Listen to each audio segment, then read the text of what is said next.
Hello, I'm Nathan Hutchins with the Leesburg Public Library. Joining us today is Kevin Olis, an art instructor with the Lake Montessori School in Leesburg, Florida. Hello, Nate. How long have you been working in the field as an art instructor?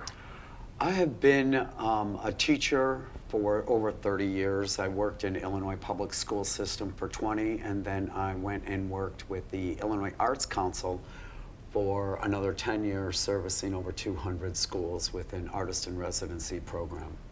Okay, and how long have you been in Leesburg, Florida?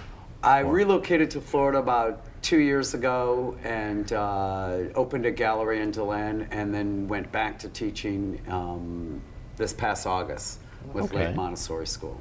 All right, so kind of a segue into public life and then come right back into the education. A little bit, yeah. I worked with older kids back in Illinois, so Okay. this is quite refreshing to finish my career working with the younger minds and just enhancing their creativity. Okay. One of your programs called Community Creations. Tell us about it, and also how did this wonderful piece of artwork end up in our library? I began Community Creations about 12 years ago, working with the Illinois Arts Council, where I would commute from school to school and work with them for 1 week and have every student in the school participate in one large art project, be it a mural or body casting, and then we put together a three-dimensional relief. But my goal was to create every student in a large project, as well as teacher, as well as any willing parent member. So when I came out to Florida and to work at Lake Montessori, I brought part of that concept that I had spent the last 10 years in residencies with to the school. So we spend half of our class period on individual art projects, and then the second half we spend on community art projects, where we all the students in the school work on one collaborative piece of art. So that's kind of how it evolved. As a classroom teacher, I did a lot of projects like that, and then working with the state, I was able to enhance it, and then projects like this began to just emerge naturally. To date, we've done over 10 in the first 3 months at Lake Montessori. Everything from building a chicken coop where every student participated in it, to a project like this that we donated to the Leesburg Library. In this project behind us, every student, we were talking and studying Big Bang Theory in school, all the different grade levels and space, and so to try to connect the knowledge of the universe as one, we had each student create a planet, and then we attached them to a giant world of space, and then elaborated it. They painted the sky, the stars, the ground, the earth. So every student worked on this piece that sits behind us. And then we donated it to the Leesburg Library, as is the case with many of our community creations. Right. You know, we make them together and then we give back to the community. You know, we've given one piece back to Crayola Crayons that moved to Orlando to create a new Crayola experience. We also gave a piece to the Home Depot for their contributions to help us improve our school. Oh, good. And we've also given a piece back to the YMCA that helps keep our kids in shape over there. So we've given several pieces back to the community, and it's really an honor for the kids to be able to come to the Leesburg Public Library and see their work. Yes. In a public place and hang in, be it at a store that we work with or something like this where they can show their parents and actually single out the planet that they made. So it's a great feedback, and again, it teaches them to be a part of the whole. Okay. You know, that we're all here creating each other and creating the experience. Yes, and with creating all this artwork, this is something obviously you enjoy. Is this your favorite type of artwork to enjoy, or do you also do some other artwork of your own in your own free time? I do a lot of artwork on my own free time, and everything from portraits. I've done over 1,000 portraits, so I absolutely love the human face. And the way that there's just intricate little details that separate us all. We all have two eyes, a nose, and a mouth, and they all line up. It's everybody's thumbprint, you know? Yeah, and they all line up by standard measurements, but it's just that slight variations. And I love just looking for it. And I love trying to incorporate personality into them too. So over the years I've become challenged by it, and to try to make it more than just color and paint. Okay. But I also work on surrealisms. I do a lot of work on myself. I'm a writer. I've written 4 books. I chase creativity. I chase it in every element I can. And being a portrait artist and being able to work with young people and helping them become creators is really my biggest contribution to portrait art is definitely the work I've done with students. Kind of expanding your own work through them. Exactly. But I love art in all phases and music and everything. So. Yeah. So you work with both paint and writing, and do you work with other mediums like I do. wood I work or with metal, music too. I or... write music and YouTube my music with my art. So So people can go on YouTube and see Kevin Olis, the musician. Yes. Yeah, well, I don't know about that, but I definitely like to explore creativity in every element. You know, it's if we're born in the image of a creator at some point, you know, we're maybe closest to that image when we're engaged in creating. So I search for those elements when I can create a moment or something more lasting. And throughout your career, what would you figure would be like the top projects or creations that you've made, or the highlights of your career? Boy, that's a good question. I'd like to think that every project we do expands on the last one. You know, recently Lake Montessori School did a float for the holiday parade, and we picked up an 8-foot weather balloon and we plaster cast this thing so round and so perfect, and then we used the rock foam spray and put in all the continents and painted it to look like an actual 3D Earth from space, and then we from the inside drilled all the holes, put in all the Christmas lights, and when we plugged it in, it was an 8-foot world lit up like you were looking at it from outer space. And then we put on the ornament head. So the Earth looked like an ornament. You saw this. I was right there in the parade with you. So, we did have one flaw in the system, though, is that once we drilled all the holes into our mold and piped in the Christmas lights from the inside to light up the cities, it weakened the mold like a perforated board or a piece of paper. And when we went to move it, the Earth kind of collapsed. So, but I would venture to say, though, kind of a learning experience for the kids. Oh, absolutely. Too. I mean, and they loved looking at the continents and figuring out where the mountains would be on certain continents and carving them out. So we had a great journey doing it. But I would put that up there as one of the best because we all work together to create the world. And I can't think of a better concept. You know, I mean, we do a lot of portrait art where I have kids cast each other's arms and legs and then put them together into giant human murals. But having us make the world was kind of you know, it didn't have the outcome I was hoping for, but I definitely feel like it was a highlight of my life to try to do something like that. Your art connects you with your kids, and they connect with you and also the outside world. And just explain the connection between you and your art and your students, and like how it helps them connect to the and also the classroom too in themselves.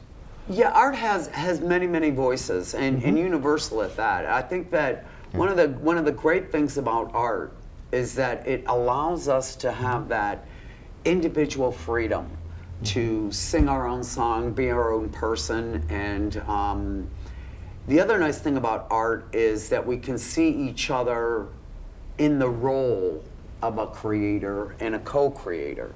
So it has that universal voice that I can do that, you can do that, we can do that. And I think that's the biggest connection that I want, you know, them to get from me, is not only do they have an individual voice and an individual color to share, but it's also a part of the bigger piece. So in the way I divide my class and the way I work these community creations, I'm hoping that they'll take a piece of them with them that says it's important that we learn to work together. I think that a lot the core in education teaches the individualized lessons, individual achievements, but the art, like a chorus, has the power to go a cappella or in chorus and work together and sync. And I like that. And I love that about the arts, that be it music or art or, dance, it's always greater when we can work together. And those are the things we need to teach, I think, is how to work together on this. A little more of that maybe would help our and problem-solving skills. And with the Lake Montessori ideas, how does that come into helping you teach the art? Well, I've worked in public school systems for a long time, and the greatest thing that I love about the Montessori concept is not only do they have the individual lessons, but they attach knowledge. Okay. What we're doing in science, we're doing in history, we're doing in art. When we were doing biographies, we were doing portraits in art, and they did portraits of their biographies. So the Montessori concept allows us the freedom to create interdisciplinary units that cross curriculum and connect knowledge, which is much better received than fragmented, math problems that don't connect to anything, or history that doesn't connect to science. Kind of like a whole encompassing learning experience. Exactly. Yes. I like the freedom that a Montessori school allows the teachers to have and allows the students to have, to be able to have that ultimate connection to the experience and to knowledge. Okay. And with many of the schools today cutting funding for art, why does Lake Montessori invest so much in the arts? Because I believe that that it's because it solicits such an important part of our character. I mean, I think that in a Montessori school, we're allowed to be creative in the direction we learn, in the products that we produce. And I think that that maybe is what separates us from a lot of public schools that are cutting their funds for the arts, cutting their funds for the music, whereas the Montessori school recognizes those elements as important to the character of human development. I think we're all portrait artists, and the more that we can offer to the overall portrait and character of the being, the stronger we're going to be. I think that in order for us to create a better world, at some point we have to invest in creating a world of creators, be it through the arts, through music, and I think Montessori schools get that. We have to keep creating people that are willing to think outside the box, that are free and have been raised to think outside the box. So I'm glad there's outlets like Montessori schools out there for alternative education, so that we do have problem solvers down the road. Yeah, and that kind of comes back to, I'm going to read off the script here, and it is, Maria Montessori said, "All things are part of the universe and connected with each other to form one whole unity." And that's kind of going what you said there, was using that artistic and creative background and that creative thinking to influence your decisions in other places. Absolutely. Yeah. And it's a matter of changing the way we see things too. When students bring me their work, or we work on a community thing like this, and they don't come up and say, "I'm done." They say, "Tell me what I can do to make it better." And that's the question that I want to hear. That no creation is ever complete or done in itself. It's always, what can I do to make it better? Okay. And that's the philosophy that I believe Maria Montessori tried to solicit, that we're always, that the creation itself is always undergoing creation and change, and we just got to connect to the journey and the path before us to move it forward. We've covered a lot of your work with the children and the school, but you also work with some of the seniors. I do. I work with seniors. in part of my evolution as an artist and an educator and a portrait artist, Okay. I wanted to find out, especially now that I'm working with these young kids, you know, I wanted to take it to the other extreme too at night and work with some senior homes and teach creativity and teach it like that. Okay. An interesting situation presented itself where in the morning of one day, I asked the kindergartners that came in, how many of you think you're artists? And every hand in the class went up. Oh, you know, and then later on, I worked with my intermediate students, and I asked them, how many of you believe you're artists? And I saw maybe 5 or 6 hands up, and I went, my gosh, from a short period of time, I lost a lot of hands. And then that night, I worked a senior home doing an art class, and I had about 15 seniors in there, and then my first question is, how many of you believe you're artists? And I saw one hand go up. So it's interesting that, you know, at the beginning, that we all believe ourselves as artists and creators, and then as we get toward those latter years, you just don't feel it anymore. But I love bringing that spirit that I am an artist, that I can contribute, that I can even enter that phone booth of deep thought and meditation that happens when you engage in art or music or something like that. So I love just giving new birth to, or a new experience to people that believe they can't do it anymore. Yeah. You know? And you've said that some of your art from your students have made it out into the community. What about the art from your seniors? Is that, and where has it gone? You know, it's funny is... and should we expect to be seeing any like great piece coming up?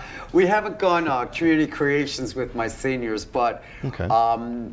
Most of the homes that I work with are assisted care living. Okay. So they all have their own little units in there, and as I walk down the hall, I see a lot of the pieces that we made hanging on their walls. So it has an impact, but let's say it has more of an individual impact. You know, I might go outside the border there and do a couple community projects with seniors. I think it'd be fun for them. Kind of get them out in the To community absolutely and have them see their work out back. there, and they're so articulate. They work a little slower. Yeah. You know, a kindergartner will be done in 5 minutes. You know, where a senior will just think a lot about right and wrong, and you know, and it takes. Well, I know I take a lot longer with my stuff now. You're too focused on right, wrong, black, white. Yeah. You know, it's Yeah. got to be that freedom It's got to dance. be perfect. It's got to. Oh, this got. Yeah. Exactly. We've talked about what you've done with the groups and the community outreach and the students and everything. What do you see in the future? Where do you see yourself going and your community creations going, and work with the seniors, work with the students? Where do you see that going to? You know, I'd like to go into community videos where we create some finished piece of art, but we videotape the whole dance along the way.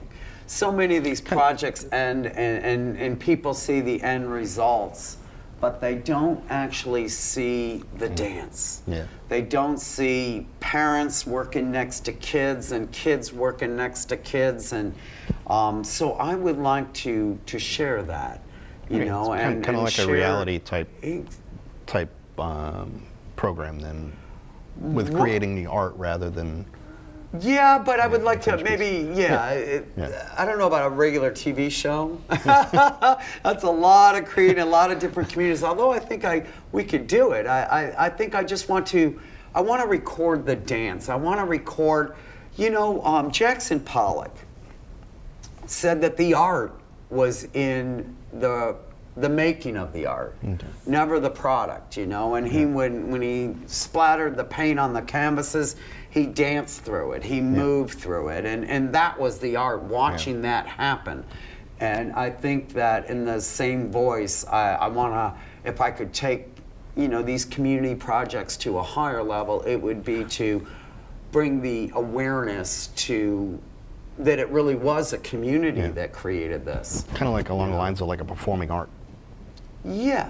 That But with end- the that product end- in with the a- end with a that product in hung the on a end, wall yeah. forever. Yeah. You know, a lot of times we don't get to see the art being created. Okay. You know, it's just the product that we adore and enjoy and experience. But you know, for community projects, it's the process that makes it the art as much as the product. All right. Is there anything you're working on now that's hopefully going to be seeing fruition? Well, we have a huge Yeah. garden going on. We are building a miniature golf course on our property that takes us through the history of art. So we'll be, you know, the first hole you putt through the prehistoric cave paintings, Yeah. and in the second hole we putt through Stonehenge and then Egypt and, you know, Greek temples and Roman Colosseums. So the whole miniature golf course that we're building will take us through the history of art. We are very grateful that we are being co-sponsored on our miniature golf course by contributions from Home Depot and Lowe's Home Improvement from Leesburg. So we're very grateful that for their support in our endeavors. Okay.